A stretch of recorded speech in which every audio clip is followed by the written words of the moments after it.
Board of Zoning Appeals would like to take this opportunity to welcome everyone to this public hearing. For those in attendance, copies of the agenda for today's meeting, the public hearing procedure, and Planning Department staff reports on all agenda items are available in the lobby. The Planning Commission's and the BZA's bylaws limit the applicant on a zoning, subdivision, or variance application and his or her representatives to a total of 10 minutes of speaking time at the start of the hearing on that item, plus up to 2 minutes at the conclusion of that hearing. All other persons wishing to speak on agenda items are limited to 3 minutes per person. However, if they feel that it is needed and justified, the chairman may extend these times by up to 2 minutes. All speakers are requested to state his or her name and address for the record when beginning to speak. When you are finished speaking, please share your name, address, and the case number on the sheet provided in the room. This will enable staff to notify you if there are any additional proceedings concerning that item. All speakers at the podium, please remove your face mask before speaking into the microphone.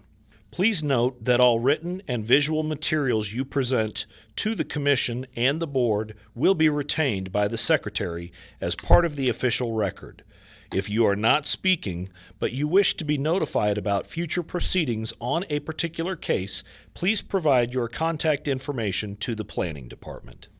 The Planning Commission and the Board are interested in hearing the views of all persons who wish to express themselves on all the agenda items.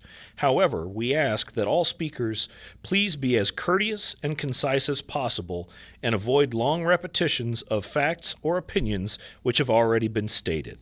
For your information, the Wichita City Council has adopted a policy for all city zoning items. A copy of this policy is available from the planning staff.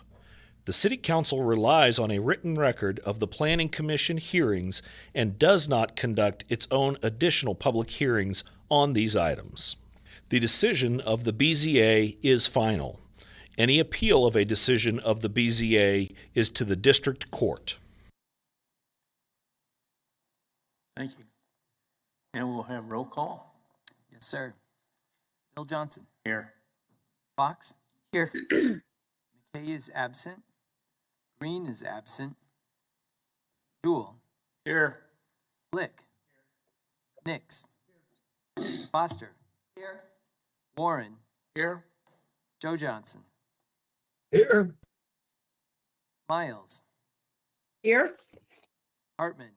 Here. Cunningham. Here. Williams Bay. Here. Sir, I showed 12 present. Now the approval of the prior MAPC meeting notes. I show that Ms. Miles, McKay, and Blick were not here, and Joe Johnson left early. Move for approval. Second. Who was that from? Joe. Okay. Go ahead. Sir, I believe Mr. Joe Johnson was absent for a portion of the meeting, so he. Okay, take it back. I move for approval. Hartman. Move for approval. Staff comments. Second. Staff Got a motion by Mr. Hartman, second by Mr. Warren. Any discussion on the motion? All in favor, say aye, please. Aye. Aye. Is there anybody opposed? That carries 12-0. Now we'll go through the agenda and see what items we can take on consent. Excuse me, I had to abstain from that, so I'm not sure that carries 12-0. Oh, that's right. I'm sorry. You're way ahead of me. It Sorry. carried 903. 903. I've been up here all day, so I'm tired. Okay, we're going to go through the agenda and see what we can take on consent. The first item is the subdivision item 2.1, subdivision 2022 00031. Is there anybody on the commission want to hear this case? Is there any of the commissioners that are virtual want to hear this case? Anybody in the commission chambers want to hear this case? How about anybody virtual want to hear this case? Hearing none, we'll take that on consent. The next one's 2.2, subdivision 2022-00032. Anybody on the commission want to hear this case? How about the commissioners that are virtual? Is there anybody in the commission chambers here that would like to hear this case? Is there anybody virtual like to hear this case? Hearing none, we'll take on consent. Next one's 2.3, subdivision 2022-00031. Anybody on the commission want to hear this case? Any commissioners that are virtual want to hear this case? Anybody in the commission chambers want to hear this case? Is there anybody virtual want to hear this case? Hearing none, we'll take that on consent. Chairman, I'd move for approval of items 2.1, 2.2, and 2.3. Second. Moved by Ms. Fox, second by Mr. Dool. Is there any discussion? All in favor, say aye. Aye. Is there anybody opposed? And Ms. Fox, I appreciate you saying chairman. Inside joke. Some people understand that. Next area is, we're gonna see if we can take these on consent. 3.1 is a vacation case, 2022-00020. Any of the commissioners want to hear this case? How about the virtual commission members? Any of you want to hear it? Nope. Anybody in the commission chamber want to hear it? Is there anybody virtual want to hear this case? Nope. Take that on consent. The next one's 3.2, vacation 2022-00021. Anybody on the commission want to hear this case? How about the commissioners that are virtual? How about any members in the commission chambers want to hear this case? Anybody virtual want to hear this case? Okay, we can take that. Nope. I'm sorry. Move to I move- approve agenda I item. move for approval of 3.1.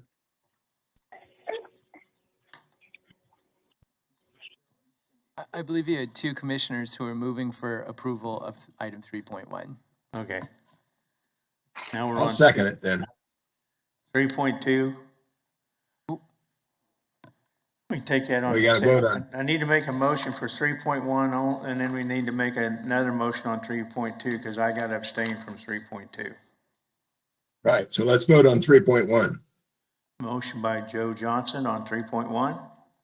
Have a second? I'll second it. Over here. Mr. Hartman seconded. Any discussion? All in favor, say aye. Aye. Aye. Anybody opposed? Move for 3.2 approval. Second. Got a motion approved by Joe, and was that second by Ms. Miles? Yes, sir. Okay, any discussion? All in favor, say aye. Aye. Aye. Anybody opposed?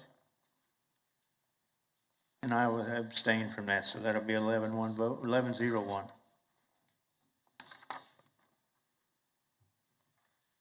Okay, we're gonna go into public hearings. Item 4.1, conditional 2022-00023. Is there anybody on the commission want to hear this case?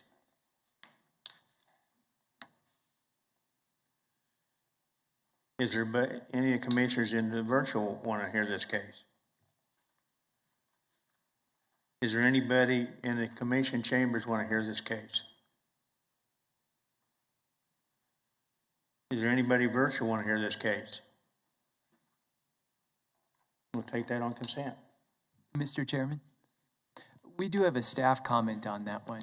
Oh, Uh, okay. Maybe we can take that after you're done figuring out which items will go on consent or not. Okay. 4.2, conditional 2022-00024. Anybody on the commission want to hear this case? How about the commissioners that are virtual? Want to hear this case?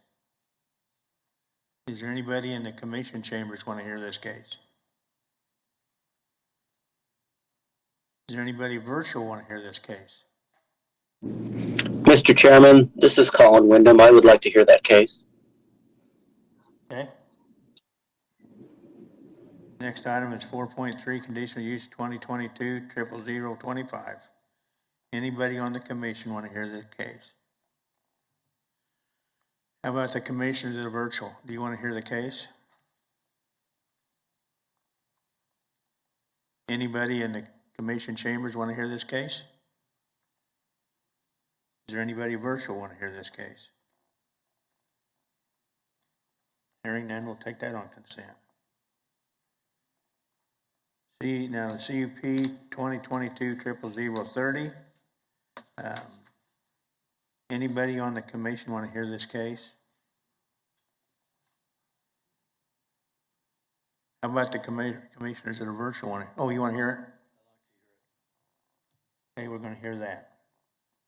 Which one was that, 4.4? Okay, 4.5 zoning case 2022-00030. Anybody on the commission want to hear this case? How about the commissioners that are virtual want to hear this case? Is there anybody in the commission chambers want to hear this case? Anybody virtual want to hear this case? We'll take that on consent. 4.6, zoning 2022-00031. Is any one of the commissioners want to hear that case? How about commissioners that are virtual want to hear this case?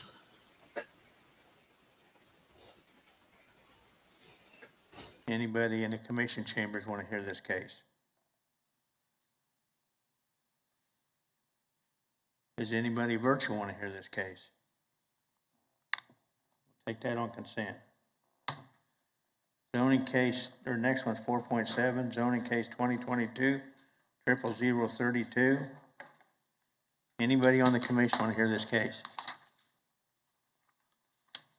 How about the commissioners that are virtual want to hear it? Anybody in the commission chambers want to hear this case? Anybody virtual want to hear this case?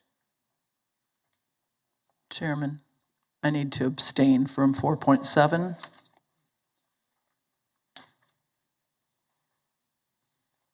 Okay.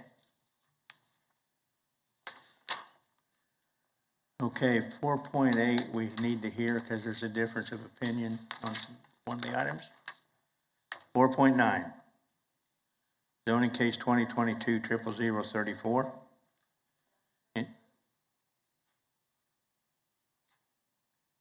We're going to hear 33.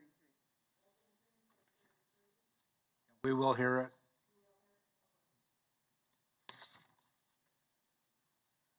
Now we're on zoning case 2022-00034.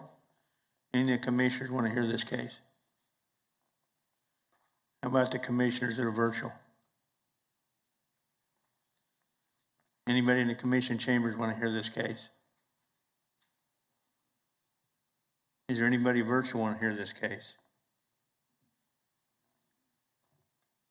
Hearing none, we'll take that on consent. Mr.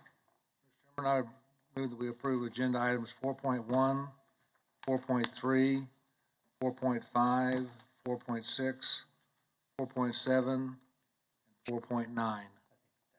I have to abstain from 4.7. Okay. Let me read you that. Agenda items 4.1, that we'll have a staff comment. Okay, we'll hold off on that one. 4.3, 4.5, 4.6. Second. Got a motion to approve by Mr. Warren, second by Ms. Fox. Any discussion? All in favor say aye. Aye. Aye. Anybody opposed? Okay, now item 4.7, do I have a? Got a motion to approve 4.7 and 4.9. Second. Motion by Mr. Blick, second by Ms. Miles. Yes. Any discussion? All in favor, say aye. Aye. Anybody opposed? Abstaining. He will abstain from 7. Okay, the comment on 4.1. Yes, this is Philip Zievenbergen with planning staff for the record. This item is a conditional use for allowing additional commercial vehicles for a home occupation for a towing company. We just wanted to note that vehicle storage yard and wrecking and salvage are not permitted by the zoning code. As it is, there was a comment made to staff via phone call of concern that this property might be stowing vehicles that they're towing on their site. The site does have a number of vehicles, but the applicant states that they are his own. And so we just wanted to make it clear that vehicle storage yard, which would be for operable vehicles, or wrecking and salvage are not permitted by the zoning code. So they are not allowed to store vehicles they are towing on their site. Anyway, the comment would have been, if it was up to the commission, we could have added a condition to the conditional use to make sure that those uses were prohibited, but they're already prohibited by the zoning. It's just whether or not we actually stated in the condition of approval of the conditional use, even though they're already prohibited by the zoning. So we just wanted to make that clear kind of for the record, that storing vehicles on site, whether they're operable or inoperable related to their towing company, is prohibited by the zoning. Any questions, staff, on that? I have a question. So are we going to need to hear this case then? Would you believe that?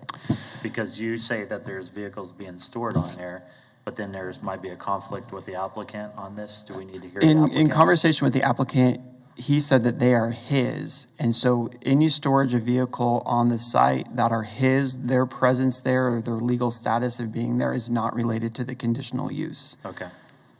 We just wanted to make it clear based on a comment we had received that with their towing business, they're not allowed to store any towed vehicles on their site. Any vehicles on their site have to be their own, which the applicant claims they are. And that is a separate issue from this conditional use. And Philip, there's no limit to the number of personally owned vehicles that you can store on your own property in rural residential. Is that accurate? Not in the zoning code. So, Any other discussion on this? To approve agenda item 4.1. Got a motion approved by Mr. Warren. I'll second it. Mr. Hartman seconded. Any discussion? All in favor, say aye. Aye. Anybody opposed? Okay, I think the next one's 4.4, correct? Mr. Dool wanted to hear that one, correct? Yes. 4.2. Huh? 4.2, sir. There was a Mr. Collin who wanted to hear that case. There was somebody online who wanted to hear 4.2. Okay, I'm sorry. Mr. Dool, you're gonna have to wait. I wanted 4.4. Right. I had no notes on that one. Go ahead, Philip. Item 4.2 is a conditional use request for an accessory apartment in the basement of an existing home.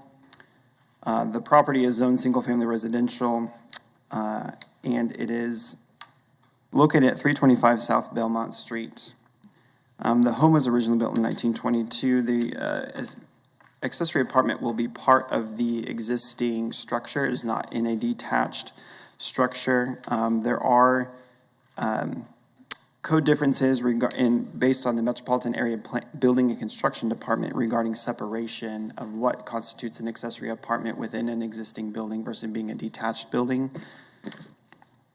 The Unified Zoning Code defines an accessory apartment as a dwelling that can be wholly within or detached from the principal single-family dwelling, and supplemental use regulations in Section 3D6A list 4 requirements for accessory apartments. 1, that they are accessory to the dwelling unit. 2, that the appearance is compatible with the main dwelling and the character of the neighborhood. The accessory structure or accessory apartment will remain under the same ownership and not be sold or divided into condominium, and that the water and sewer service provided are not separated from the main dwelling either. Because this is within the existing structure, there's no issue regarding the architectural compatibility because it is within the main structure.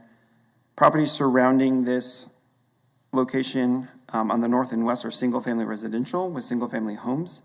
Properties to the east and south are two-family residential and developed with duplexes. All municipal services are nearby and serve the existing site. The comprehensive plan identifies the site as appropriate for residential uses, and the Wichita Places for People plan support a variety of housing options within the ECA. And this place is considered an area of stability within that plan as well. Staff is recommending approval subject to the conditions in your staff report. And we can go through the slides here. You can see the zoning is single family and the yellow is the two family nearby the site. Next picture. This is the area of the site. They do have accessory structures in the rear of the property, but the accessory unit is in the main structure. Next picture. Land use is residential. Next picture. It says site plan showing the house in relation to the garage. We are working with the applicant on, they have provided a revised site plan that we will move forward with this one for approval. Next picture. It's the existing home with a brick structure. Next picture. And see the shared driveway between the structures, between this house and the neighbor's house, and this house has a detached garage in the back. Next picture. This is looking at homes north of the subject property. Next picture. Looking at homes across the street. Next picture. Again, homes across the street. Next picture. Looking south along Belmont. Next picture. And again, south along Belmont on the west side. Next picture. And I can stand for any questions. Any questions of staff? I just compliment you on your organization of photos on the back. It's really nice. Actually, believe it or not, this is Mary Hunt's case. I apologize that I took her thunder, but just kind of walked up here. One of our other staff members is out, and I was like, oh, I'm just presenting everything today. So compliment to Mary on her organization of Thank you. pictures. Any questions of staff? Thank you, Philip. Applicant or agent? This is Travis Zwanger. I'm the applicant on it, and I spent a couple hours on my on my site plan. I wish it would have been added other than that rogue one I sent before, but it was much more detailed. I'd sent to Marion, and it was last week, and maybe she didn't have time to submit it with you guys or not, but it just gave a more detailed layout of the property and or the apartment below, which has been like that since I bought the property in 2015. I just wanted to legally make sure it was all done properly with zoning. So that's just the request for it. It was more to make sure it was legally zoned correctly versus what had been done in the past. That's all. And your name and address? Travis Zwanger, and I'm the owner at 325 South Belmont. Okay. Any questions of the applicant? Hearing none, thank you. Is there anybody in the commission chambers want to speak on this item? Is there someone virtual that wants to speak on this item?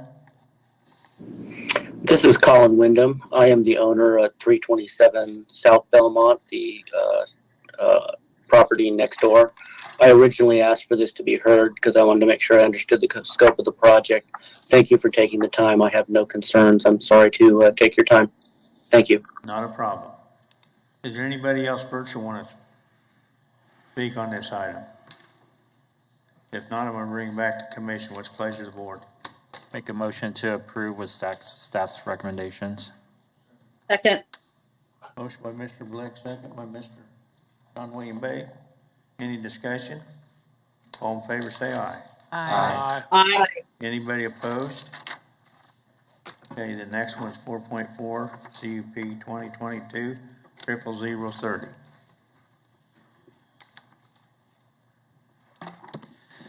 Good afternoon again. Philip Zievenbergen on behalf of Christina Reith, who is unable to be with us this afternoon. CUP 2022-30.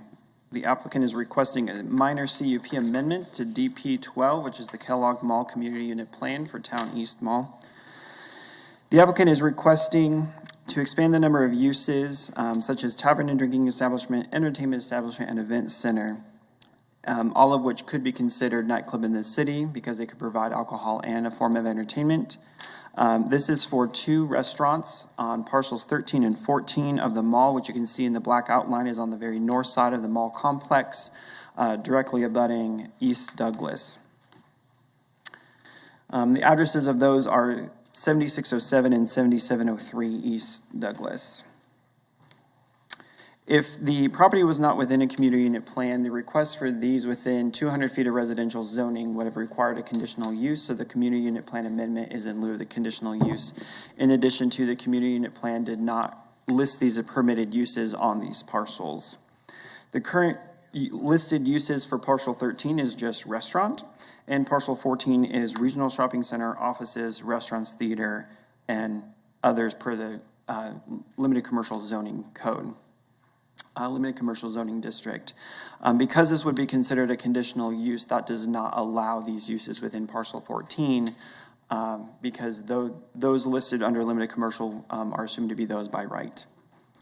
The applicant is proposing language for you. For the sake of not having 3 different things going around, staff provided a recommendation that was contrary to what was submitted in the application. Once the applicant reviewed staff recommended language, at your desk you have a supplementary sheet provided by the applicant with their response to staff recommended language. So again, for the sake of avoiding confusion, I won't talk about what was in your staff report because we recommended something different, and then we can just discuss between the two of what staff recommended versus what the applicant was wanting to adjust in staff's recommendation. So the staff recommended language was to provide hours of operation for the outdoor areas, which includes the yard games that they specified as a 10 p.m. Sunday through Thursday, and then 12 a.m. or midnight Friday and Saturday. And then also have the those same hours of operation for indoor entertainment, as at the time of the writing of the staff report, it was staff's understanding that they were not going to be providing any outdoor entertainment on the site. The text from the applicant, and I will also let them go into more detail, I'll just kind of explain it generally, is they're looking to take out indoor entertainment as an ancillary use, and they're looking to adjust the hours of operation for the outdoor areas as well as indoor or outdoor entertainment to 11 p.m. Sunday through Thursday, at midnight on Friday and Saturday. So really just an hour difference on the Sunday through Thursday time frame. But again, the major feature being allowing indoor and outdoor entertainment. So that could be live music, dancing, things like that that are considered entertainment by the city code. So they're looking to have possibility of having indoor entertainment or outdoor entertainment, as opposed to what staff recommendation is indoor entertainment only, and then they can use the outdoor spaces for yard games and things like that. Again, I'll let the applicant go into more detail about what their response to staff recommendation was.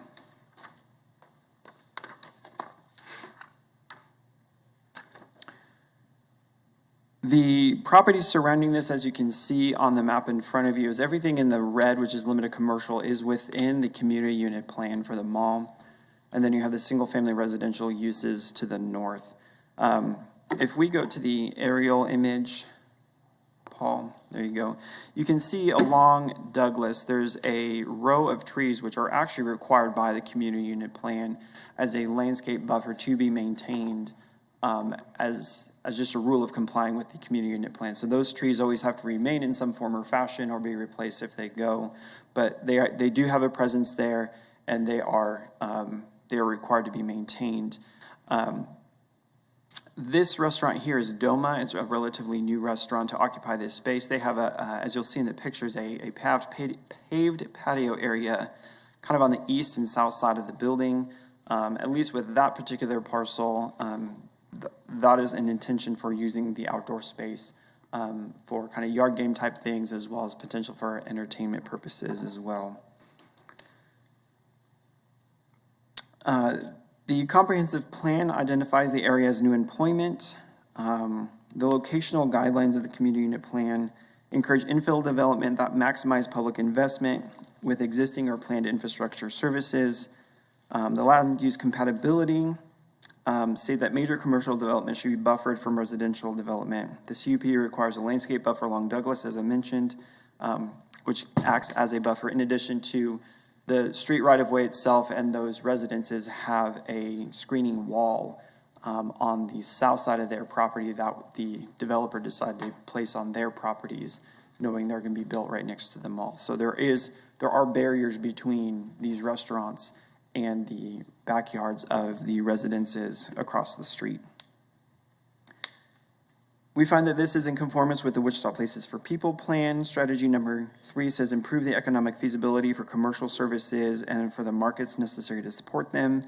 And number 6 encourages development and redevelopment in an environment that is contextual to its surroundings. So staff is recommending approval overall. You do have the staff recommended language in the staff report, or you can consider the revisions to that recommendation by the applicant. The amendment still shall only apply to parcels 13 and 14. Our conditions obviously might change depending on what your guys' will be regarding what the applicant is requesting regarding the time limits for condition number 2. We state that outdoor entertainment as defined by the city code is prohibited. They're asking for outdoor entertainment to be allowed. And then the last 2 conditions are our standard language for CUP amendments. We have not heard any public opposition. I touched base with Christina about this case prior to the meeting, and she has not had a phone call or an email from area residents. It will be going to DAB in August, so we don't have any information from the District Advisory Board to share with you today. With that, I'll go through the rest of the slides with you. We go to the next slide, showing the land use as new employment. Next picture. This is the CUP drawing. You can see parcels 13 is DOMA and parcel 14 is the one next to it. Next picture.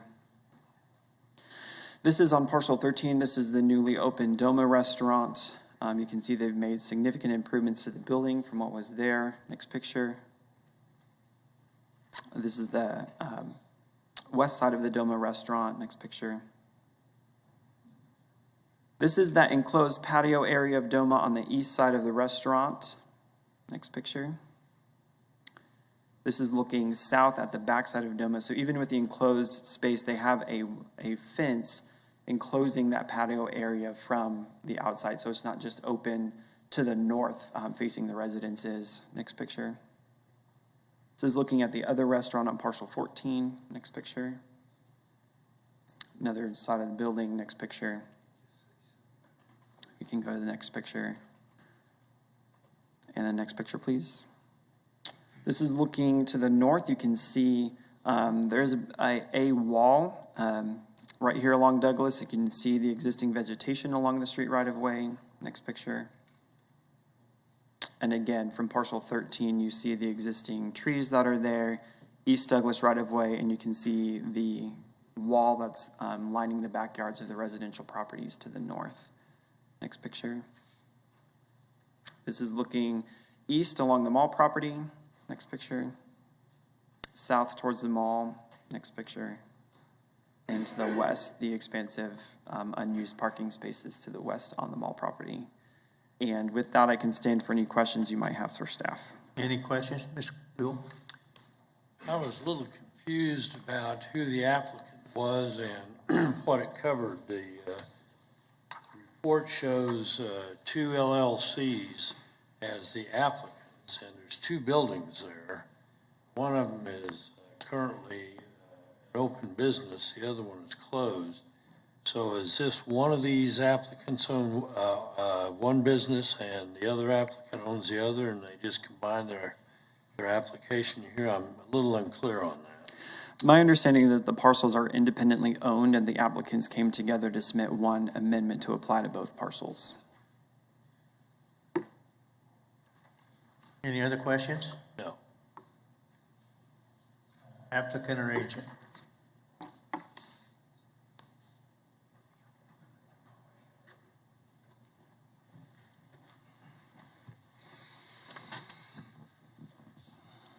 Give us your name, your address, you got 10 minutes. Good afternoon, Joey Denicky, MKC Engineering, 411 North Webb Road. Agent on behalf of the applicant and owner. I'd be happy to answer any questions about the existing site, DOMA, and the unoccupied building. They're actually both owned by one person. They just have two LLCs on the two different parcels. So I think I'll just get into our request for the staff report there. Philip touched on it, but just to kind of break it down, item 1 there, that was kind of a little bit of an oversight because the entertainment establishment is the ancillary use, so it was kind of redundant to put it back in that item 1 as well, so that's why we just crossed it out there. And then hours of operation, we understand that there's some concerns about the hours, so we're mostly in agreement with those hours, although we would request that the hours be 11 p.m. instead of 10 p.m. On the Sunday through Thursday. We looked at some existing entertainment establishments and restaurants, and those are similar to 11 p.m. as well, so we would just request instead of 10, it would be at 11 p.m. And of course, the midnight would be for Friday and Saturday. And then Philip mentioned the outdoor entertainment. After further review, we would like this provision in the CUP to allow for that use. The owner just recently paved the patio area, put a great deal of improvements, and I'll kind of show you some pictures here just to kind of give you a feel what it is. But the idea is they have a closed-in patio area with some doors and some curtains that you can open up. And so in special events, they would like that option so they can open up those curtains to allow for more seating to that outdoor area. So with that, they would like to have that outdoor entertainment. Primarily the music and dancing, that will be kind of inside, but they just want to allow for that opportunity. If they have a bigger event, they can open things up to the outside as well. So with that, those are mainly the two requests that we have, and I'll just kind of touch on some of these pictures here. And if you haven't been to the site, here's just kind of a couple indoor photos. It's a nice place. I will say that a lot of residents they come to this establishment, and I think it's a great improvement for this area. It's very compatible with the mall there and existing establishments. Next photo, please. So here, this is kind of that closed-in patio area where the doors can be opened up, the curtains can be opened up into the outside area.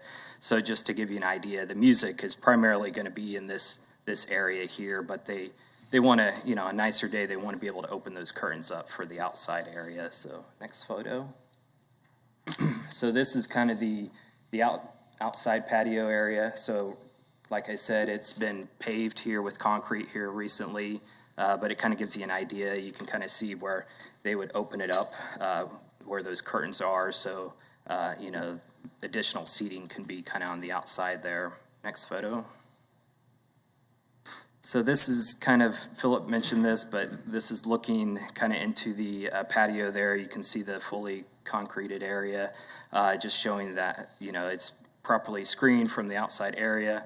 And then also I will just mention kind of on the north side, you can see it's a solid screening fence there just to kind of add some protection there. So with that, I'd kind of answer any questions, but again, just to recap, we would request the hours of operation to be 11 p.m. from Sunday through Thursday and 12 a.m. on Friday and Saturday, and then also to allow for the outdoor entertainment in addition to the indoor.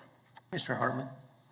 How far would you say it is approximately from the building across the north to the residential area? Well, Philip had that in his staff report. I believe from the building to existing house is about 280 feet. And then, and Philip would have to correct me on this, but property to property line, I think it was, Property line to property line is about 100. From the north property line of the restaurants to the south property lines of the houses, but building to building is closer to 250 feet. Any other questions? I got I mean, the photos that you showed, especially where the screens would open up, basically where the party could move out into the patio area. Do you anticipate the music coming from inside and just kind of spilling over, or do you look at this as being where an outdoor venue where the band or music would be set up to the outside? it's my understanding that the music's gonna be kind of in that closed-in patio area, and it would kind of spill out to the outside area, but they just want to be able to have seating outside as well, so, you know, those individuals can listen to the music as well. So then my staff question is, if the band or the music is set up inside, opening a door is like opening a window. If people sit outside, how does that fit the definitions that we have for?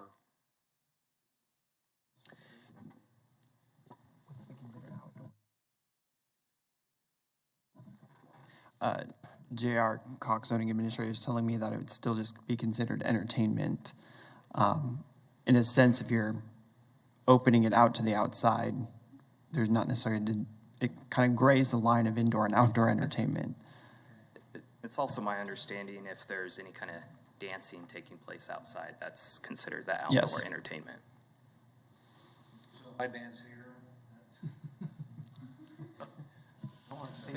That may not be allowed by the zoning code.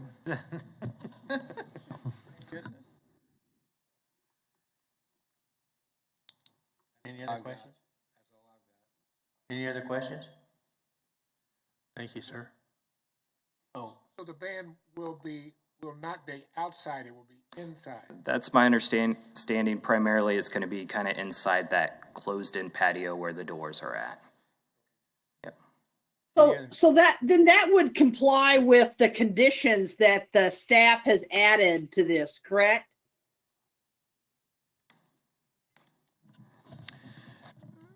Ms. Miles, kind of like JR was saying, what we stated before, if doors are open, it becomes kind of an indoor-outdoor space.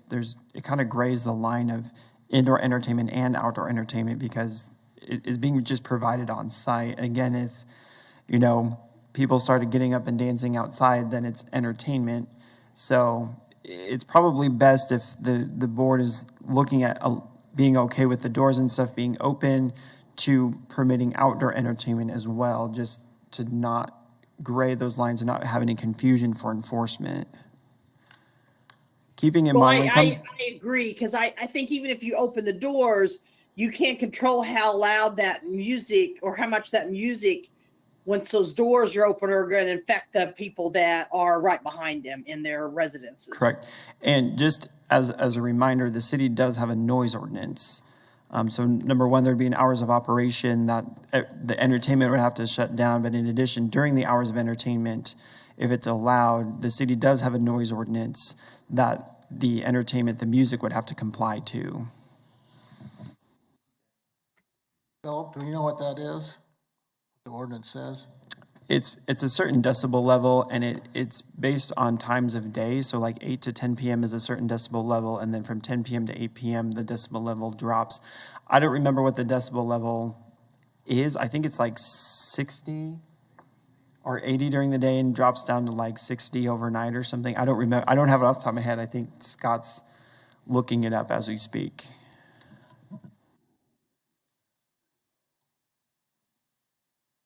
any other questions?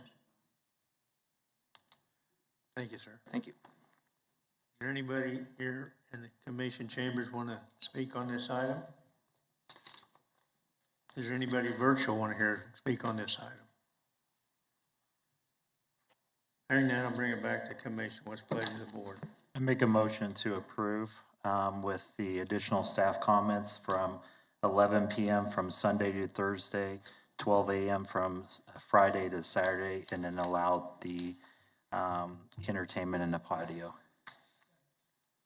Got a motion by Mr. Blick, second by Mr. Nix. Any discussion? Can I clarify, are we voting on the text in the staff recommendation or the text in the applicant's revision to the staff recommendation? It's a, Applicant's revision. yes, it's the applicant's revision on the very last page of 5. Okay, thank you. Yep, no problem. Any other discussion? All in favor, say aye. Aye. Aye. Anybody opposed? Aye.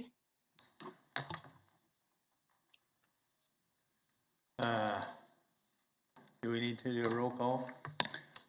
I believe Ms. those Miles.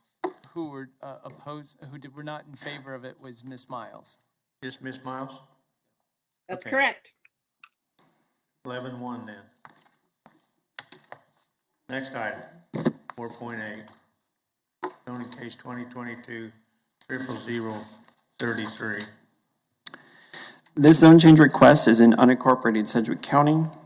The property is on the southwest corner of West 21st Street North and North 151st Street West. It is currently zoned rural residential. The applicant is requesting 2 zoning classifications, as you can see on your screen. The majority of the property in question, they're requesting to zone to 2-family residential for duplex development, and then the hard corner at the intersection of 21st and 151st, they're requesting for limited commercial zoning at the corner. To help familiarize yourself with this area, this is St. Teresa Hospital. If you go closer to the next mile road to the east, 135th Street, that's where the Northwest Y is located. These blue lines here indicate the city limits of Wichita, and so this property is about a half mile west of the city limits of Wichita. And it is my understanding that if the zoning is approved, that they will be asking the city for an island annexation, which is ultimately approved by Sedgwick County based on a resolution of the city, if the city's on board with it. So that's just some background of this. Paul, if you want to go to their exhibit, that kind of delineates, there you go, thank you. This property has not been platted, and so what you see on the screen is not a final layout, but just a conceptual layout of what they're intending it to be. You can see there's a couple points of access, one on the north here on 21st Street and on 151st Street. And a lot of the details of access and length of streets, drainage, width of pavement, any improvements onto 151st Street or 21st Street, all of that is going to be handled at the time of platting. This is just a discussion about possible land use. So there would be a significant consideration of infrastructure improvements in order to allow a development of this size, but again, will be handled at the time of platting. Just as a note, city water and sewer are available nearby. City water's in 151st Street. City sewer serves the hospital to the north, and the city public works does have it in the relative near-term capital improvement program for infrastructure expansion west on 21st Street. This applicant could take advantage of if they didn't want to petition for those improvements as part of their project. So we have contacted Public Works for that information as background, but again, all handled during the time of platting. The limited commercial portion of the site will be 9.11 acres. The remaining 92 acres would be slated for a 2-family residential development. In TF3 zoning, they can develop single-family residential if they would like to. At your tables, you do have a one-pager from the applicant showing you the intended style of the 2-family residential. I'll let them talk about that a little bit more, but they wanted me to pass that along for you guys. Regarding island annexation, the process of how that works is the city would have to adopt a resolution basically saying that they are on board with the annexation and are okay with it and have the plans to provide services. As I mentioned before, it would then ultimately be approved by the Board of County Commissioners. The Board of County Commissioners would be reviewing it to ensure they're not disturbing any harmonious development of some other type of community. This is in the Wichita growth area. And then the property to the west, kind of bounding to the line, is the potential future Northwest bypass right-of-way. The community unit plan, or I'm sorry, the limited commercial zoning does have a stipulation in our protective overlay. In the Unified Zoning Code requires that any limited commercial or general commercially zoned property above or 6 acres or greater establish a community unit plan for, harmonious development within the commercial shopping area or whatever it turns out to be. They did not submit one with this application. You can still approve a limited commercial zoning. However, one of our items in the protective overlay states that a community unit plan does have to be established prior to any issuance of building permits. That's kind of redundant. It's required by the zoning code, but we just want to make sure that that's in there as well. Regarding commercial development next to residential development, even though it's currently under the same ownership, the community unit plan would require a minimum of a 6-foot screening wall in addition to, if it's annexed within the city limits of Wichita, in addition to landscaping. Again, one of our stipulations in our zoning code is that if work on the commercial property, if the community unit plan is adopted prior to annexation, that they write it to adhere to the city limit or to the city landscape ordinance as well. With it being in the county right now, technically would not have to adhere to that, knowing they're anticipating annexation. If that community unit plan looks to be established prior to annexation, that they follow the city landscape rules, knowing they intend to be annexed into the city at some point in the future. This at a minimum would be landscape street yard and parking lot screening along 21st and 151st Street, and a landscape buffer along the west and the south boundary lines where it's abutting the TF3 or proposed TF3 zoning. Properties to the northwest and south are zoned rural residential. The land is predominantly used for agricultural uses. Adjacent to the south is a small enclave of 14 single-family dwellings on non-conforming lots, approximately 1/2 acre in size. Rural residential requires a 2-acre minimum. So these lots were established before the zoning was applied to them. Property abutting to the west along 21st Street has been acquired by KDOT for a future Northwest bypass, as we mentioned before. It would have an interchange at this location, and there's already been conversations with KDOT regarding where their access control along that on and off ramp would be in relation to where a point of access for this development could be along 21st Street near the entrance into the highway should it be built. Property to the northeast and the east are zone SF20, single-family residential in the county, and they're used for agricultural uses as well. With 1/4 mile northeast of the site is PUD 27, and it's the St. Teresa Hospital. And the city limits of Wichita, as we said before, is about a 1/2 mile to the east, and those properties are zoned single-family residential with single-family homes. Again, the property is unplatted. That's required prior to building permits. We discussed a significant amount of what would be required for public infrastructure improvements. Again, those would be handled at the time of platting regarding any expansion of the roadways for turn lanes or accel lanes or decel lanes or things like that. Again, all will be handled at the time of platting. Staff find that the requested zone change is in conformance with the community investments plan. It is identified to be in the 2035 Wichita growth area. It is designated for new residential or residential employment mix. The portion of the property intended for limited commercial zoning is in that new residential employment mix, which generally states that commercial development will be a little lesser intensity, more slated for a limited commercial type setting. And if there's any residential built mixed with it or nearby it, that'd be a little bit higher intensity. The rest of the property is zoned residential, which affords the full variety of residential density, which includes 2-family residential as well. Overall, staff is recommending approval subject to protective overlay. The very first one is withholding the publication of the ordinance until the annexation within the city limits occur. This kind of basically protects development of a suburban scale from happening when it's not within the city limits. Given it being within the Wichita growth area and the presence of the Wichita City Services, it's not anticipated that the city wouldn't consider annexing it, but that's just one kind of protection to say if the city chooses not to annex it, we're not having suburban style scale out in unincorporated Sedgwick County. Anything within this protective overlay can be modified by the board this morning if you feel it's inappropriate. The second point, as I mentioned before, is that the limited commercial property will require the establishment of a community unit plan before building permits are allowed on that portion of the property. And then the caveat to that being if that CUP is established prior to annexation, that it contain language consistent with the landscape requirements of the Wichita Landscape Ordinance. And then overall amendments and adjustments and interpretations of the overlay can be in accordance with the zoning code. So if there's any major deviations, there'd be a public hearing for an amendment, and then there's stipulations that would allow adjustments if necessary that are done at a staff level.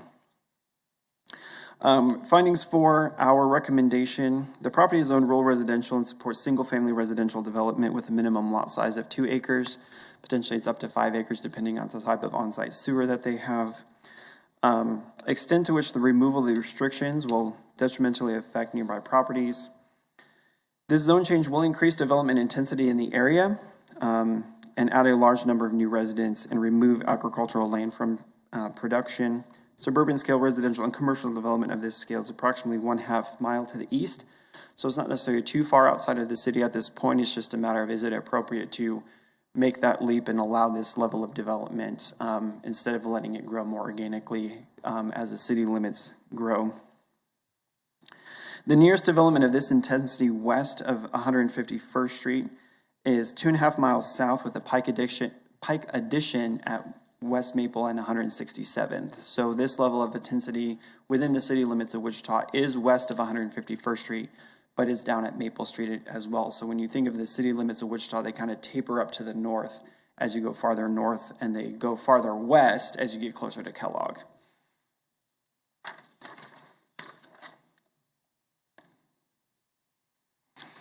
The impact to proposed community facilities would require significant improvements to infrastructure for sewer and water, in addition to possible improvements to the road rights of way to accommodate additional traffic. Staff has not heard any public comments up until the writing of the staff report or today's public hearing. We do have the applicant and agent in the chambers with us. I can go through the rest of the slides real quick. This is we're on the west side of 151st Street looking south, so you can see the agricultural land that's in between the city limits of Wichita and this property. Next picture. This is looking at the site itself. It is currently agricultural.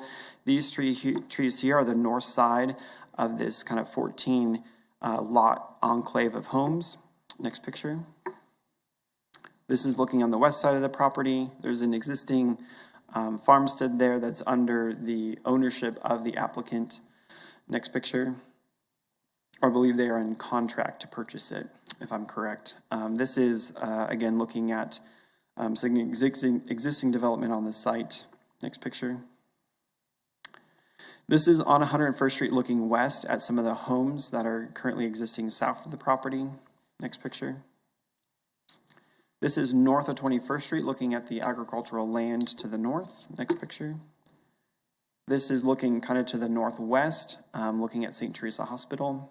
Next picture. And this is looking right at the intersection of 21st and 151st Street, the northeast corner of it. Again, agricultural land. Next picture. And I can stand for any questions. Any questions? I have a question. Oh, go ahead. She's first.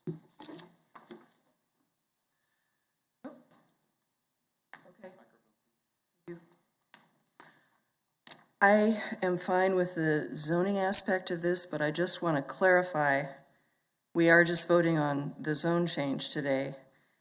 The images that were given to us of the proposed duplexes appear to be about 90% blank garage door, and we have had other cases where we discussed duplexes that were a little more user-friendly and neighborhood-friendly.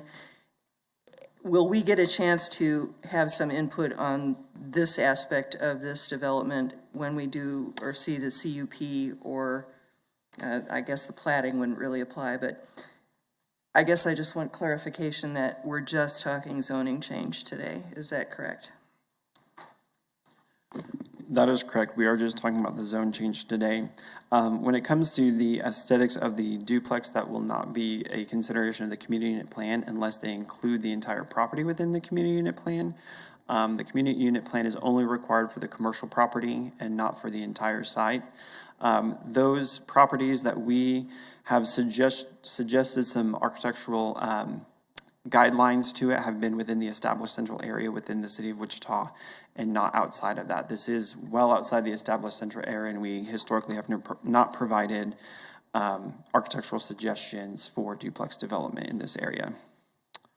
Question I have is, on the screen that we're looking at right now where it says TF3, how close is the 254 Northwest Expressway interchange is going to be to that proposed? That's a good question. Where you see this kind of Y out from the corridor here, that's for the on and off ramp of the interchange will be constructed somewhere in there, probably obviously not right on the line of the development, but the reason that right-of-way line expands like that is to make room for the on and off ramp. Okay. And so when you think of the actual freeway deck itself will be, where you see kind of the more smaller channel going off the screen there, you can imagine that kind of being in the middle of the site here, and then this will be near the on and off ramp.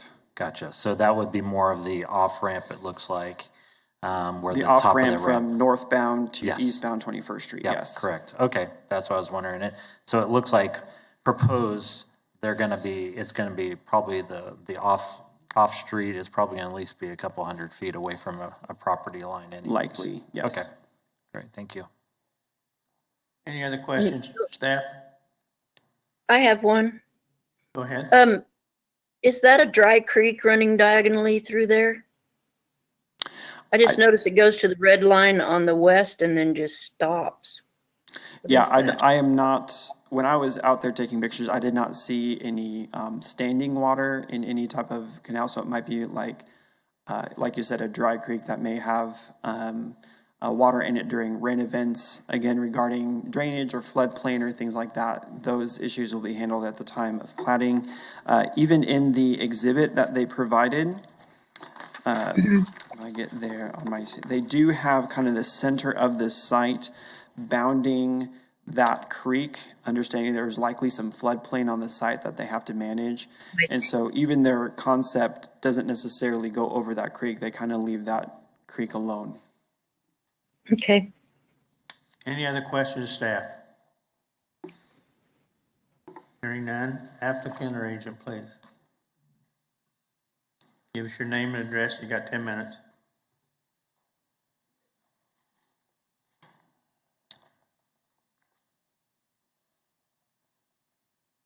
Good afternoon, Commissioners. My name is Chris Spohm from Garver, 1995 Midfield Road, agent for the applicant. Happy to be here today.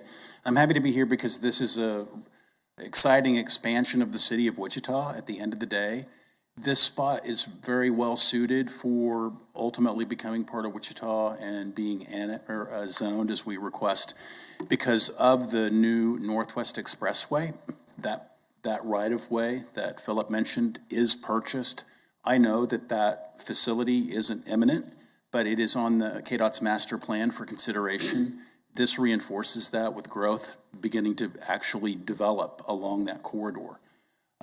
Similarly, the comment was made that the city of Wichita is about a half a mile to the east, its current city boundaries.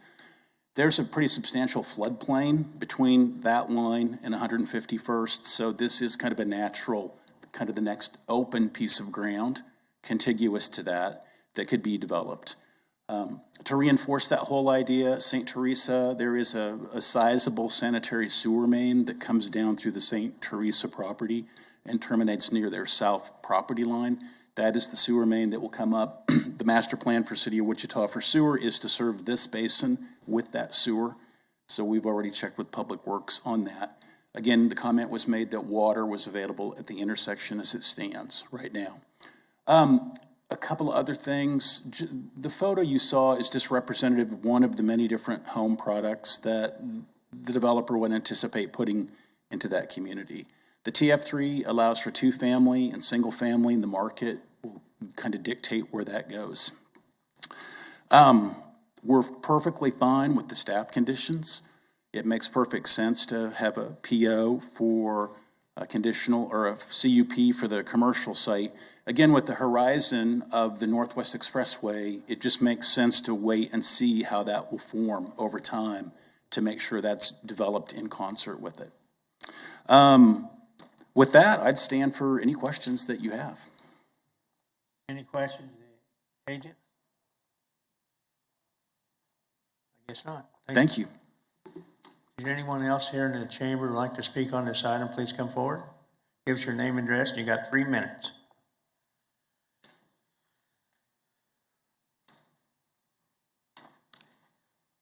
My name is Shirley Martin Grimm, and I own the quarter section that runs along 151st and goes on to 21st. 21st I'm between 135th and 21st Street. I've got a quarter section there, but one part of it is 151st. And if they zone this, changing it to the TF3, how is that going to affect the zone traffic? How's it going to affect the traffic, the water, the infrastructure, and who pays for that? Because my land is all agricultural. Give us your address, please. The address that I live at is 12 North Hopper Court, Goddard, Kansas. This address that I have here is 14505 West 21st Street North. And I'm the farm that's on the south side, and St. Teresa's and the Y are on the north. So these are the questions that I have. How's it going to affect my property value? Not to mention, who's going to pay for all this that they're putting in, the different infrastructure that's going to be affected. And I guess what I want to say, this is basically zoning. When the platting's done, the utilities will be established, and I'll let staff. Sure, I can offer, this is Scott Wadle from the Planning Department. I can offer a couple comments on that. In terms of how traffic will impact, well, that will depend also on the platting process, how many lots, how many units there are. Also, the different street improvements that are done in the area will help determine which routes of travel people will use. So traffic will be a little bit complicated to predict, but it depends on the infrastructure and the amount of units. And also the type of development and timing of development. In terms of who pays for the infrastructure, it depends on how it's done. Some infrastructure is paid for new developments through special assessments, which means that the property owners who receive the benefits then would be charged towards it. Generally, we see that with streets and local roadways that are done within a subdivision. But it can depend if it's a arterial street, then sometimes those are paid for by the city at large. So it depends on the type of infrastructure and the location of it. I'm aware that they have applied for 260 new services through the REC Electric for the T3 that they're wanting to put through. So they obviously are wanting to put a bunch of little houses there. And that's not very big houses. And it's not going to require much ground for this type of house. But they've got 101 acres that they are contingent on selling on getting this through.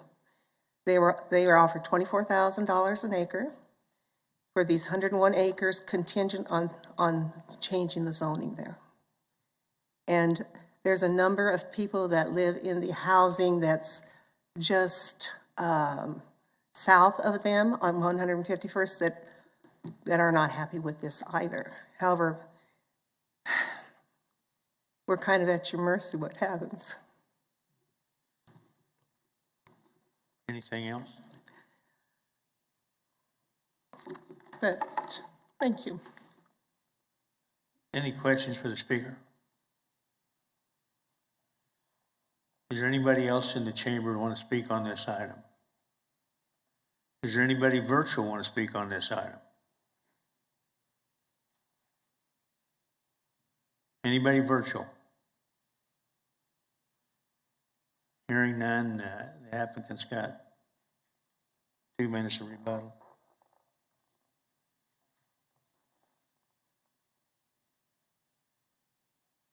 I really don't have anything else to say other than it would utilize special assessment financing for the improvement, so there wouldn't be intent for any public utilities that would be cost to any of the adjacent property owners.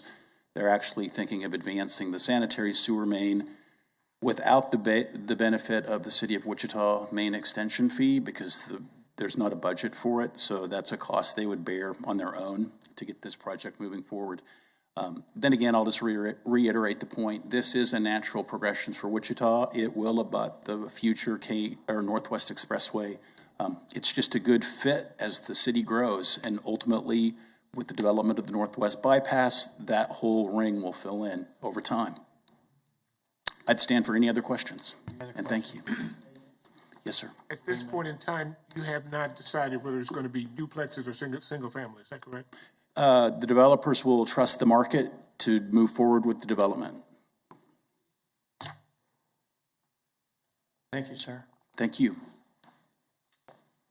Bring it back to the commission. What's the pleasure of the board? Make a motion to approve with staff's recommendations. Got a motion approved by Mr. Blick, Second?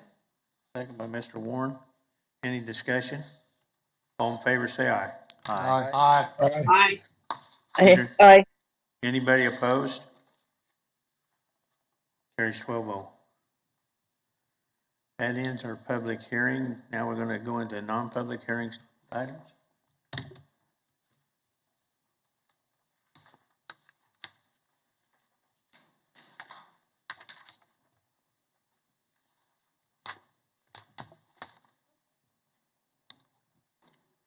Good afternoon, Commissioners. Mary Hunt with the Planning Department.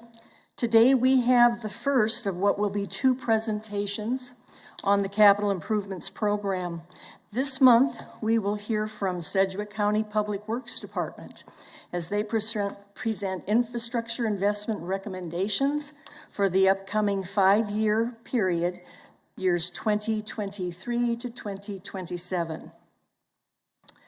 On July 2nd, just 2 weeks ago, the Advanced Plans Committee heard this presentation and recommended it be brought forward to you today. The job of the Planning Commission is, for this particular item, is to determine if the Capital Improvements Program is in conformance with the Comprehensive Plan. The Comprehensive Plan outlines priorities that support the economy, our quality of life, caring for what we currently have, making value-added investments, and balance our growth with a focus on our established neighborhoods. And the priorities within that are, the first priority is projects that maintain and replace what we have. The second priority is to make enhancements to what we have. And then last, our third priority is to expand infrastructure and facility assets. So as in previous years, this CIP is divided into 2 sections.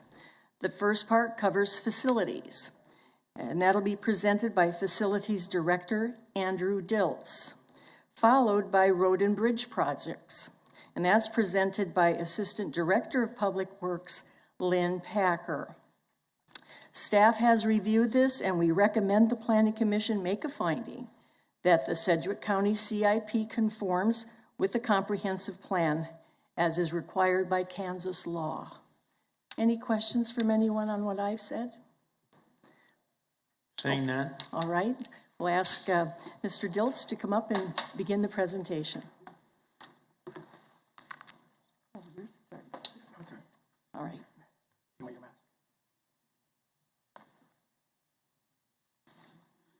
Good afternoon, Commissioners. My name is Lynn Packer with Sedgwick County Public Works. I'm actually going to start things off. And today with me today in place of Andrew Diltz is Paul Kavanaugh. He is our new Facilities Project Services Manager, and he will be presenting on their projects, our facilities and drainage projects. Next slide. Just as a refresher for what we're doing, As Mary noted, on July 7th, we presented advanced plans. Today, we're presenting to you. Last week, the manager, as you probably are aware, county manager presented our budget to BOCC, the Board of County Commissioners, and that opened up the public comment period. There will be a first public hearing on August 3rd, followed by a second public hearing on August 24th. And then hopefully right after that will be on August 24th will be the budget adoption. So why am I in front of you here today? Basically, we're just going to communicate our info on our capital improvement program and hopefully justify a finding that the community investment plan goals have been met.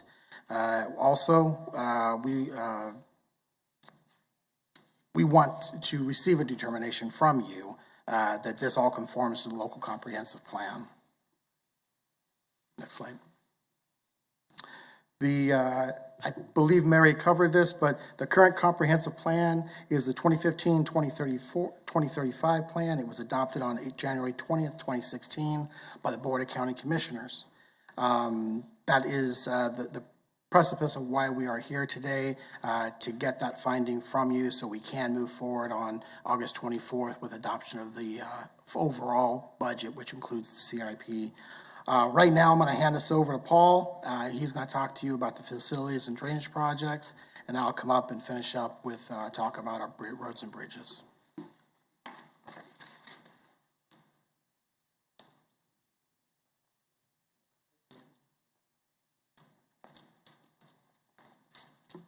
Good afternoon. My name is Paul Cavanaugh. I am the Project Services Manager for Sedgwick County. I know I don't look it, but I'm the new kid on the block, so a little patience, please, and we'll move through the projects as easily as we can. A couple of weeks ago, we gave this presentation to the advanced planning group, and they didn't want to let the rest of you miss this opportunity. So we're going to jump into the slides, if we would, on the facilities and drainage. Capital improvement projects, these are broken down into 3 categories, actually 4 categories, from the most urgent categories all the way down. And you'll see that each category is kind of pushed back in years as we move down through the process. So category 1 is the highest priority, and it is consistent with existing long-term preventive maintenance schedule. Next slide. And you can go down the list, and I'll be very brief about it. D25 is the flood control system, major maintenance and repair. That is the split 50-50 between the county and Wichita, the city of Wichita. And these numbers are for the county's portion. And they are just major maintenance and repairs. D21 is for drainage improvement southwest of Hayesville. It's work in tandem with the Hayesville project that reduces flooding issues in the Country Lakes edition of Hayesville and also southern Sedgwick County. Roofs and parking lots are the next 2. That's simply a revolving capital improvement project as they are needed. The next item, outdoor warning device replacement and new installations, are for warning sirens, and half is being funded this year. The DNA lab addition is to house a new DNA lab for evidence screening and forensic analysis. We intend to repurpose the existing lab to accommodate the needed growth of toxicology and firearm labs. The Lake Afton Pavilion, the juvenile detention facility camera systems, health department facility upgrades, and replacement restroom replacement are simply upgrades of well-used facilities and systems to provide ADA compliance, upgraded finishes, upgraded lighting, upgraded HVAC. Basically, that's what that is. Next page is category 1, part 2. The courthouse police access control is the same used for the main courthouse, the Munger building, the historic courthouse, the parking area, the Reagan building, public safety, and also outside the downtown area. It all transitions to the same system and is compatible to that used by the city of Wichita. It provides reciprocal interchange of users between government units. The next item is switchgear. Did we jump ahead once? Yeah, okay. Yeah, the public safety paralleling switchgear modernization. The switchgear is not manufactured anymore or is available. So failure could leave Sedgwick County without 911 call center backup power. That's what that line item is for. Okay, category 2, these are items that are not quite as urgent or well-defined. Should be funded in the short term, hopefully. Next slide. Construct a new garage facility. That is to house ready surge units through the EMS to comply with state regulations, actually. The HCA data center environmental controls, down a couple of lines, are for air handlers, uninterrupted power source, power distribution systems that are outdated and really need to be replaced. The main courthouse and historic courthouse elevator upgrades. We're going to modernize 7 elevators due to end of the useful life expectancy and to refresh the interiors on the elevators. The balance of the items listed in this section, again, are upgrades, repairs, improvements, remodelings of well-used facilities. The Cottonwood shelter item at Sedgwick County Park converts the old bait shop into a rentable shelter with restrooms, kitchen, and meeting room. And the main courthouse perimeter security item, that line item creates barriers in front of the courthouse to prevent vehicles from doing damage. Next page. Category 2, Part 2. The east side salt storage replacement is simply a steel frame fabric structure that's similar to other storage facilities on the north and west sides of the county. Power factor correction increases efficiency, reduces penalties for energy consumption, and reduces the load on existing electrical distribution systems. At the playground structure at Lake Afton Park, there is a playground structure that is not ADA compliant, so this provides one that is ADA compliant. They're also adding 42 potable water sources to campsites, which I'm happy to hear about. It goes from 16 to 58 sites now that would have potable water sources. Sedgwick County Park is getting 3 25-year-old wooden docks that are coming apart and getting a lot of complaints from users. They're going to be replaced with new aluminum dock structures that have a 50-year life expectancy. The DA juvenile building file storage, basically that is for expanded case file storage. Intend to put in new light fixtures, new workstations, and shelving. Essentially, that's what that is. The EMS access control card activates walk-in doors that provide connectivity to control access credentials individually or globally.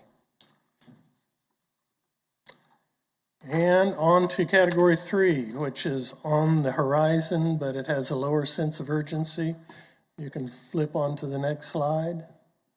And you can kind of begin to see that it's being pushed back another year down to 2026. And you'll see the same in category 4 when we get there. The replacement of EMS Post 1, that post is currently owned by Via Christi, and the department may be asked to find another location. We're not there yet, but that's a possibility. EMS Video Surveillance, adding surveillance and monitoring systems for all of the Sedgwick County EMS facilities that will be monitored at the Sedgwick County Courthouse. The rest of those items, extension office updates, rubber-based replacements at Sedgwick County Park, main courthouse stairwell door assemblies, again, are interior finish upgrades, replacement of fixtures and materials that have been well used over the years. The gazebos at Sedgwick County Park are non-repairable, and they do need to be replaced entirely. Public Works vehicle storage structures are meant to protect the life of vehicles, by protecting them from the elements. And the next slide, we'll have a lovely dog park of 1 acre with disc golf course and fitness course and trail. And the last line item is Judge Riddell Boys Ranch space development that would create usable parkland, add a vault toilet, disc golf course, and fitness course and trail. Okay, those are the primary top 3, and the next slide should be category 4, which is watch list, which are projects that will need additional information or study before including in the plan. And again, it's a little bit further out yet, and you can see right there, historic courthouse exterior stone repair for the limestone foundation blocks and stone, emergency prep warehouse and storage that houses all of the emergency preparedness materials, supplies, reserves of medical protection equipment, and so forth. EMS West Post, since the west side has grown and looks like it might be expanding even more in the near future, we need to study where a west EMS post would be the best. So that's going to be a few years. Fire Station 37 relocation. Bel Air has an existing aged and inadequately sized fire station facility that will need to be replaced. And a new district storage facility to consolidate all the current reserve fleet equipment that's scattered all over the county and sometimes in unprotected climates.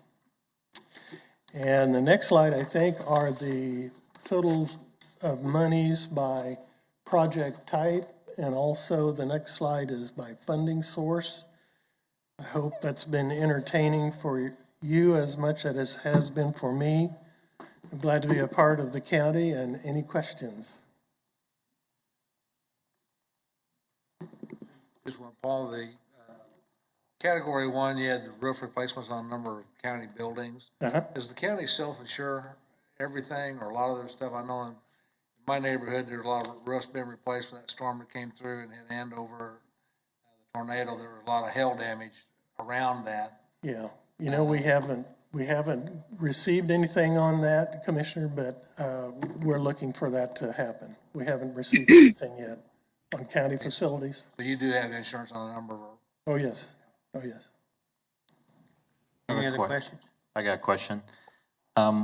The elevators in the county building and the HCH, I know that I've been told that they go down quite a bit, at least once a week. Is there a reason why that they're not in category 1? Because they haven't been funded yet, I think. Okay. No, I think they're trying category 2. I think they're trying to keep them going as quickly and efficiently as they can, but we just haven't got the funding yet. Okay. And I think the HCH, don't they have just one elevator in that building? In the historic, yes, just one. That's Just one, correct. okay. And it goes down, okay. Yeah, the speedy one. Thanks. Any other questions? Yes, I have a question. Go ahead. Yeah, when it comes to a historic bridge like Manissa, this spring, we had a lot of rain that raised the water table for weeks and weeks and weeks on end, which is real unusual. It settled a lot on the east end and has caused some stones under the sculptures to pop out like an inch.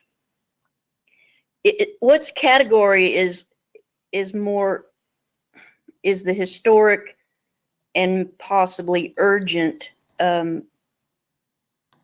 What category would that be in? You know, I think I'm going to let Lynn address that. It sounds like a public works issue to me, but I'm going to let him take care of that. And also, when we had all this excessive rain, the woody debris has built up and made these giant wooden dams that are scouring out and changing the whole bottom of the river. It's, there's probably a lot of pressure on those during high water if we leave those piles of debris in place. One's 20 feet deep, 20 feet from the pylon out, and over 10 feet tall. As an architect, I can understand that concern, but again, I'm going to let Lynn take that. Okie dokie. Thank you all very much. Thanks, Paul. I will just note that, in particular, the Minnesota Bridge is a city of Wichita bridge, and therefore not under the jurisdiction of the Sedgwick County.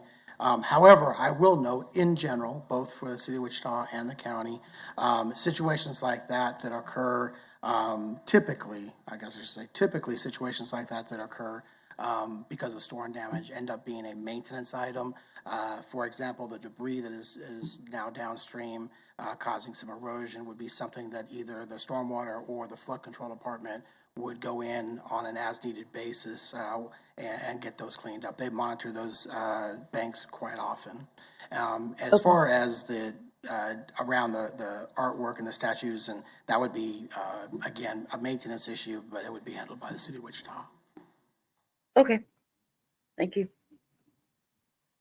Any other questions? Yes, not. Thank you. Okay, we're going to move on to the second part of this presentation, talk about roads and bridges. I promise we're going to have you out of here before 6 o'clock tonight, so no worries. That's no doubt. That's right. Okay, so next slide, please. Just give you a little, some of you have seen this, some of you haven't, but a little background. The county maintains 609 miles of roads, 603 bridges. We have almost 19 and a half miles of multi-use paths and another 5 miles of sidewalk in the unincorporated county. We maintain over 14,500 traffic signs and markers, as well as 32 traffic signals. On average, we have $1.5 million or 1.5 million vehicles per day on the unincorporated roads in the county. And that is the main conversation of this next part of our CIP to cover the roads and bridges. As Mary noted, the 4 categories or purposes that we have is to maintain, to enhance, to expand, and add quality of place. And those are all covered in the comprehensive plan, and we make sure we hit each of those categories. Next slide. Maintaining our roads and bridges makes up the bulk of our projects. These projects are such as our annual preventive maintenance, or we call them our 175 projects. They go out there and they do overlays, scrub seals, new pavement marking, those types of stuff. That's the major part of our CIP, and I believe accounts for like 64% of what we're asking for in this CIP this year. But those are all under what we consider maintenance projects. Next slide. Under enhancement of infrastructure includes widening of bridges, adding center lanes or turn lanes to roads, and making roadside improvements. So we do have several, always in our CIP, we always have several projects that are enhancements to our roads and not just maintaining what is just there. The next category is expansion. It includes, for example, reconstructing a 2-lane road to a 3 or 5-lane highway. Also constructing new roads and bridges where they don't currently exist. And finally, quality of place is hike and bike paths, improvements to our public parks and other public spaces like such as that. The goal, basically we have 2 goals with our CIP for roads and bridges. The first is to touch our roads with maintenance every 6 years or so. To maintain them, and then number 2 is to replace or rehabilitate about 30,000 square feet of our 2.1 million square feet of bridge deck each year. We do that because that ends up being about a representative of a 70-year service life for our bridges. The next slide. I'm going to talk a little bit about, last year I was here, presented on the current CIP that we're working on right now, or that we're dealing with right now. And these are some changes that are going to occur for next year to that CIP. And first on the list is we need more money. So we've asked, we have increased construction funding for 3 of our bridges and 1 of our projects, 1 road project, and we've increased funding for our preventive maintenance projects, what I call our R175 projects. Cost of construction just continues to increase. We have too many projects and not enough labor or materials to do them all. That just, on the market rate, just drives everything up. So we've proposed an overall increase of $1.5 to $2 million per year for our preventive maintenance projects through 2027, and that's just to keep our preventive maintenance program afloat at the level it is now. To help offset those increase in costs, we're proposing a reduction in funding to our cold mix replacement program. We are introducing 3 projects separately to replace existing cold mix roads in this year's CIP. We have moved the North Greenwich Bridge replacement project up from 2024 to 2023, and that is to take advantage of state funding from the Kansas Local Bridge Improvement Program. So that's going to help us free up some local funds for projects since we'll be getting that money from the state. We also added a project to make major repairs to the stormwater pump station number 14. This is a 12-year-old station located on 45th Street North, adjacent to the Little Slough near Ridge Road. It's maintained by the City Council, or the City County Flood Control, dual flood control department, but it's funded entirely by Sedgwick County. So after 12 years, we have maintenance, repairs, and upgrades that are necessary just to keep that up and running. Next slide is an overview of our maintenance on our road system. We have our right-of-way and utility relocation. Over the next 5 years, we're talking about $1 million to be spent. Preventive maintenance, we have $54 million budgeted, or proposing to budget, I guess I should say. Our drainage projects that are outside of like their already proposed bridges is another $3 million. We have the pump station I referred to just recently was $200,000 in funds. And we also, if you're familiar with the 47th Street South and Oliver intersection, that has a old style cable signal that goes across there, not mast arms and posts.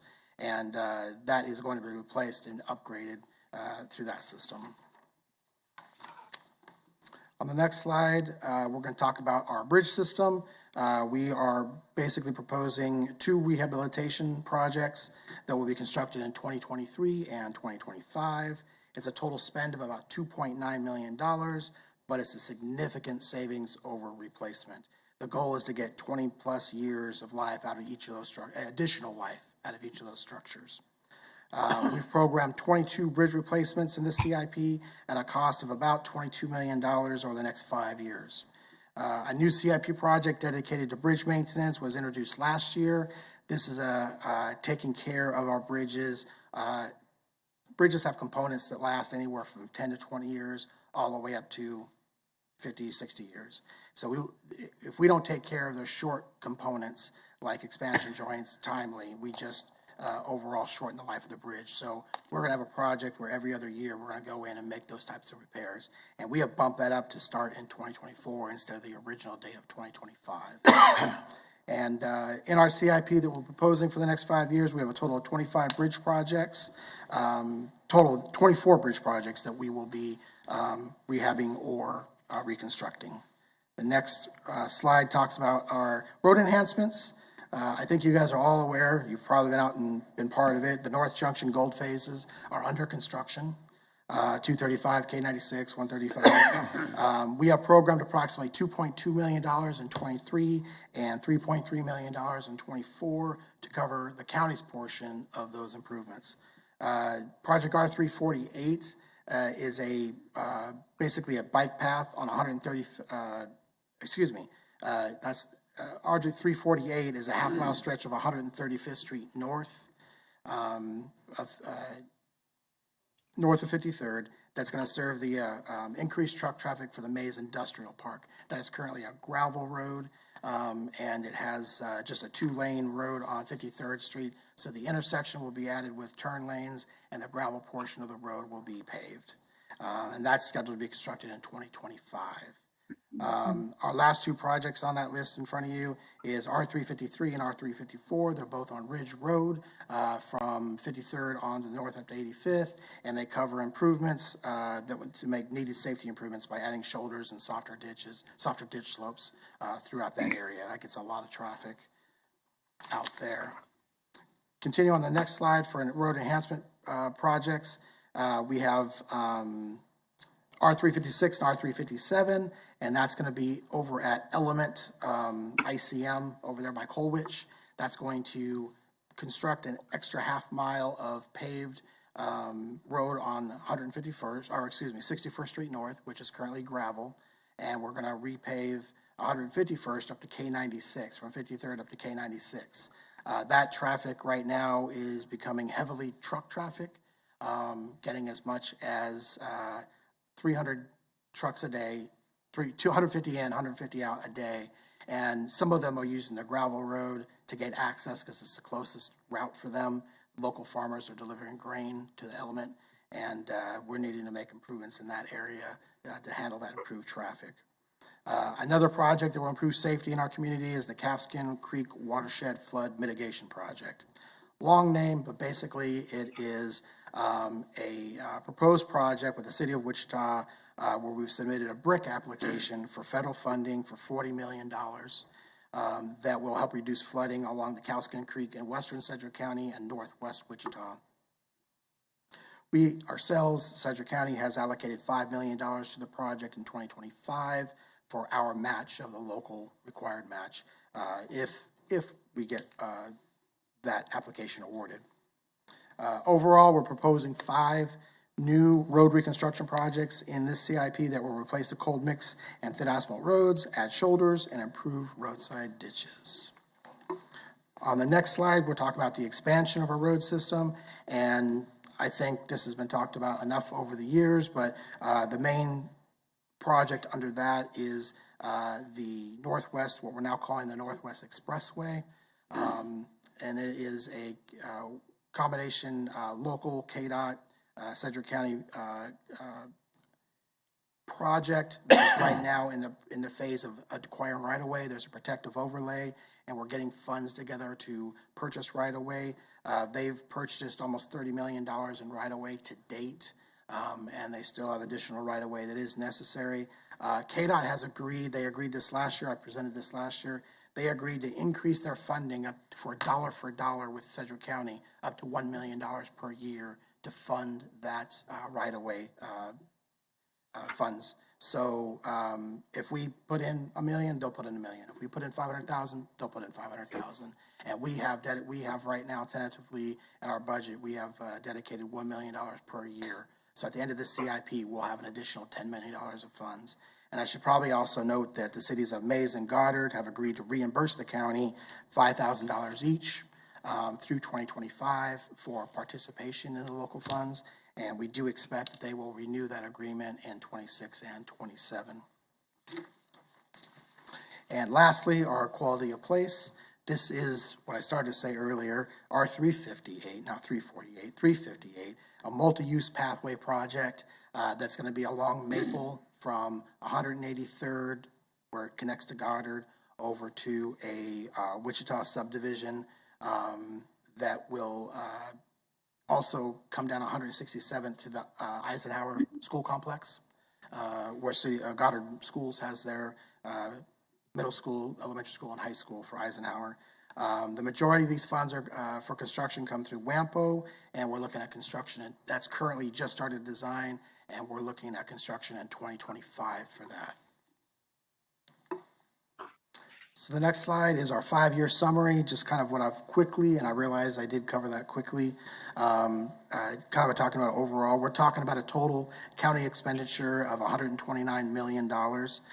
Overall, the actual number you'll see in the book is $383 million, but that includes the partnership funds that we're getting from KDOT for things like the Northwest Expressway and for the North Junction, and as well as our projects for East Kellogg.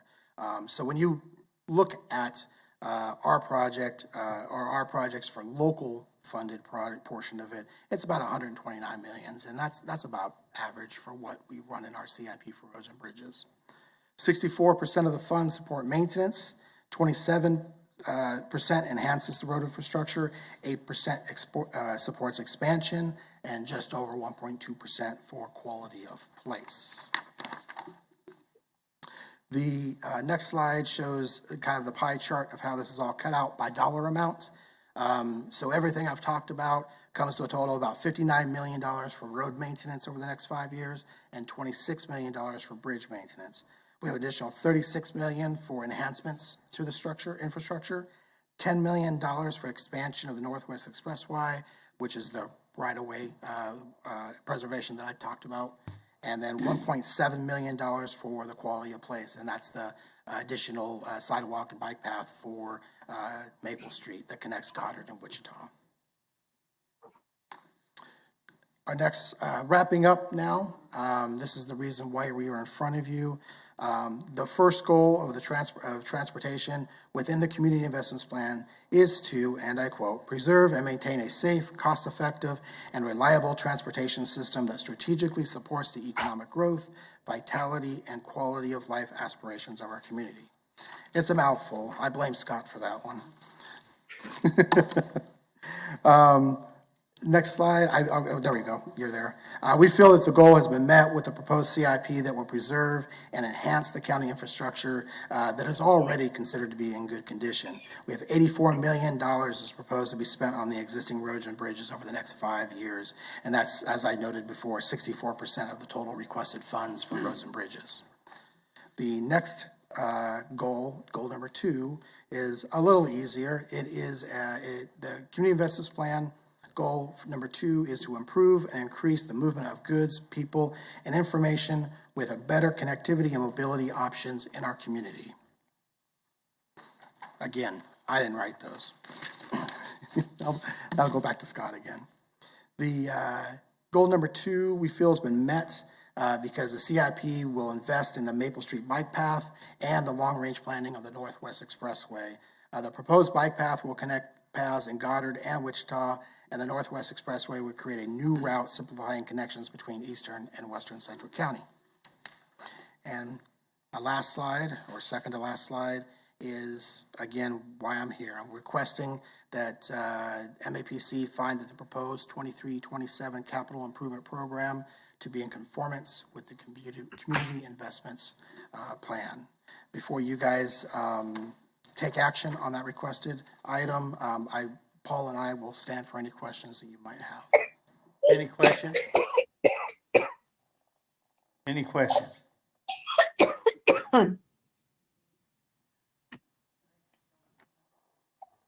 Just want to clarify, is there a second presentation coming? Are we approving the entire CIP or just the portions that's been presented today? Paul gave part 1, I gave part 2. Okay, thank you. Any other questions? Is any of this infrastructure funding that was just passed, is there any of the funds coming from that to support this? Currently, there are none. These are projects that go out for the next 5 years, though, and we are applying for funds as we have projects that meet those criteria. Any other questions? Okay, bring it back to commission. We would take recommended action. Second. Got a motion by Mr. Warren, second by Mr. Hartman. Any discussion? All in favor, say aye. Aye. Aye. Aye. Anybody opposed? Passes. 11, Mr. Nix had left. Is there anything else? Sir? We're done. What a day. This conference is no longer being recorded.